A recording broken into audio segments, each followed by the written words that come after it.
Yeah, Blue Velvet is the only real question mark I have on there. Good movie, interesting movie, but it's got some weird things that we're not used to seeing. In terms of snubbing, Psycho. I have to say it. I think of Psycho as a mystery. I see Psycho as more as horror. It is a horror film, but it's still a mystery because you still don't know anything. It just completely takes you through loops. But I mean, that's Hitchcock. But I would regard it as a mystery, and I'd say it's snubbed. It was very hard for me to come up with a snub too. But I love the fact that Maltese Falcon was on here. I wish they had put another Bogart mystery on there. The one that I wish they would have put on there was The Big Sleep with him and Lauren Bacall. Yes. It's a very well written mystery based off of a book by Raymond Chandler, and the chemistry between the two of them is great. The mystery is great in that movie. But otherwise, it's the best list of the bunch. I really don't have that much to say about this one. It's just so good. But, all right, well. All right, the next list that we've got is sports films.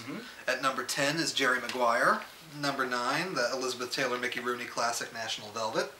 Number 8, Breaking Away. Number 7, the classic comedy Caddyshack. Number 6, Paul Newman and The Hustler. Number 5, Bull Durham. Number 4, Hoosiers. Number 3, Gary Cooper and the Pride of the Yankees.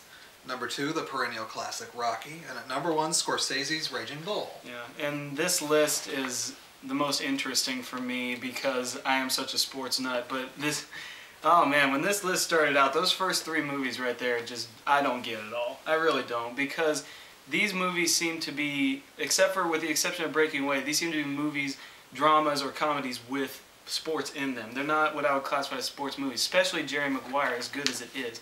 Raging Bull, I think, is obviously the best sports film of all time. It's so enthralling and so, it just captivates you for the entire movie. Rocky, obviously good. Hoosiers at number 4 is really good, and I'm so incredibly glad to see Bull Durham at number 5 because this is a movie that does not get enough credit in terms of comedy. Kevin Costner, Susan Sarandon, Tim Robbins, a very young Tim Robbins. I mean, it's just got so much jam-packed comedy in there, and it comes at you so fast that you just need to really look at it that way. But in terms of snubbing, definitely I think, and I'm going to go newer here because I think the newer sports movies have been better than the older ones. I'm going to say Remember the Titans is a big one that I think should have been on there. And 2, one that didn't even get a lot of love in its own year, Cinderella Man with Russell Crowe. It's that movie alone just completely takes you up in the storyline, and it's about so much more than sports. Well, I would have said Cinderella Man too, because I think for some reason boxing movies seem to be the ones that are the most emotional. Yeah, of all the sports movies. Yeah. But in terms of the list, that I really love 6 and 7. I love that they put The Hustler and Caddyshack on there because I think the Hustler is a movie that gets its due, but it's never really mentioned in the great annal of sports movies. I'm glad to see that The Pool was recognized, and Caddyshack's just such a great comedy.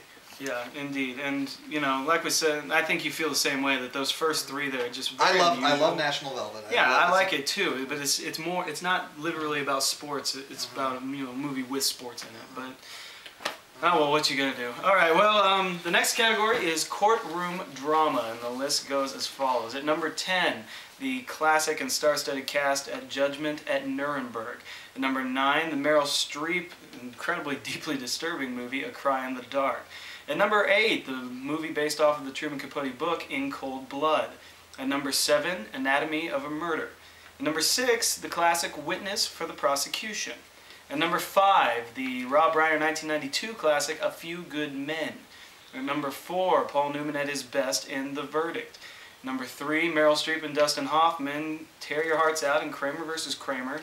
At number 2, the amazing 12 Angry Men with Henry Fonda. And at number 1, completely speechless for me, To Kill a Mockingbird. So Brandon, what do you think of the courtroom? I think this list is almost as strong as the mystery list. I don't think there's really a loser in the bunch. I have not seen A Cry in the Dark, and it was one I wasn't very familiar about, but now I want to see it. It's a deeply disturbing movie because they do describe it very well in the special. Meryl Streep loses her baby in the Australian outback. She claims that a dingo took it when she was camping, and the whole thing is about whether or not that's a true story or whether she killed it herself. And they never let you know. They never let you guess. So. But as for the rest of the list, I completely agree. To Kill a Mockingbird and 12 Angry Men. Oh yeah, Number definitely. 2, Witness for the Prosecution and Anatomy of a Murder are both great. Judgment at Nuremberg is incredibly hard-hitting at you. If there was one snub, I would have to say maybe Amistad was missing. Yes, yes. I was thinking that too. Amistad's that's a movie that doesn't get its due at all, I don't think. Such a strong cast, such a strong story, especially Djimon Hounsou. That was his first movie, and Spielberg directing it. Yeah. Another one I could have seen, although it did make the romantic comedy list, but it's one of the best courtroom movies. It's not a courtroom drama, but Adam's Rib with Katharine Hepburn and Spencer Tracy. Yeah.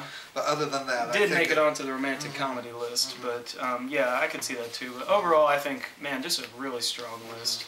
So, what's our next category? All right, science fiction. Number 10, Back to the Future. Number 9, Invasion of the Body Snatchers. Number 8, Terminator 2. Number 7, Aliens. Number 6, Blade Runner. Number 5, The Day the Earth Stood Still. Number 4, the incredibly disturbing A Clockwork Orange.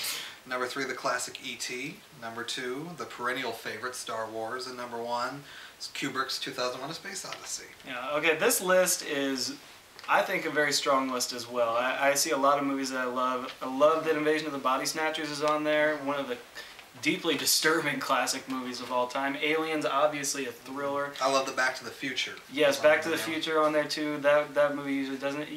Clockwork Orange at number 4. It wasn't one I was thinking of for this category. But you're right. It's a very disturbing movie. You really have to watch it more than once if you can get through it one time. But it's got some great themes on there. 2001: A Space Odyssey, though. What do you think of that? I'm sure that some people will argue that, hey, Star Wars and E.T. are much more entertaining and much more heart-tugging and much more, you invest yourself more in them.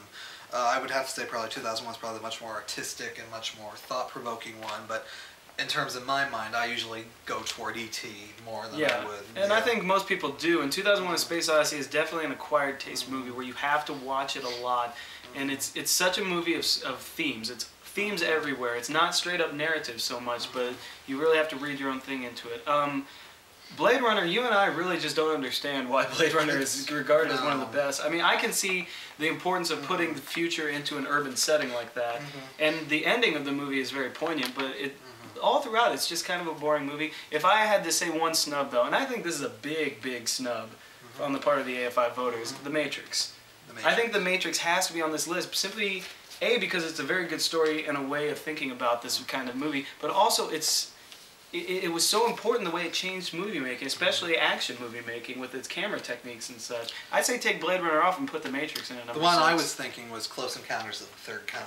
That's a good one too, yeah. That's another Spielberg kind of E.T.-ish kind of movie, but done in a much more, I think, artistic way than E.T. Yeah. But a very good movie. But overall, really good list, I think. So, okay, our next film list is gangster movies, not to be confused with Gangsta, I guess, but they are as follows. At number 10, the Al Pacino classic Scarface. At number 9, 1930's Little Caesar. At number 8, The Public Enemy. Number 7, Quentin Tarantino's cult classic Pulp Fiction.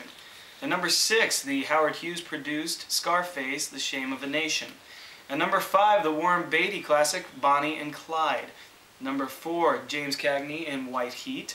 At number 3, The Godfather Part 2, Coppola's amazing sequel. Number 2, Scorsese's Goodfellas. And at number 1, I think it's an obvious choice, Francis Ford Coppola's The Godfather. I don't think there's a doubt in anybody's mind that that would have been number 1. But, yeah, it's a very strong list, too. I'm very glad that they put 2 Cagney films on, because back in the 30s and 40s, he was it when it came to gangster films. I mean, you had Edward G. Robinson, who was the star of Little Caesar. He was also very famous. Yeah, the old gangster movies getting their love on this list, and I really like that as well. Especially Scarface, Shame of a Nation, not usually... Which was the very first real hard-hitting gangster movie that was... I mean, Howard Hughes, he was that hard-hitting person. He always went for the gold. Do you have any snubs on this list, Brandon, that you can think of? In terms of gangster movies, one kind of movie that I think would have been good on this list is a movie called Key Largo, and it's got Bogart and it's got Edward G. Robinson in it, and it's a bunch of guesting at this hotel that's being held up by this former gangster played by Edward G. Robinson, and it's him dealing with, okay, do I need to move into the future or do I need to stay being a gangster? But otherwise, I couldn't think of anything.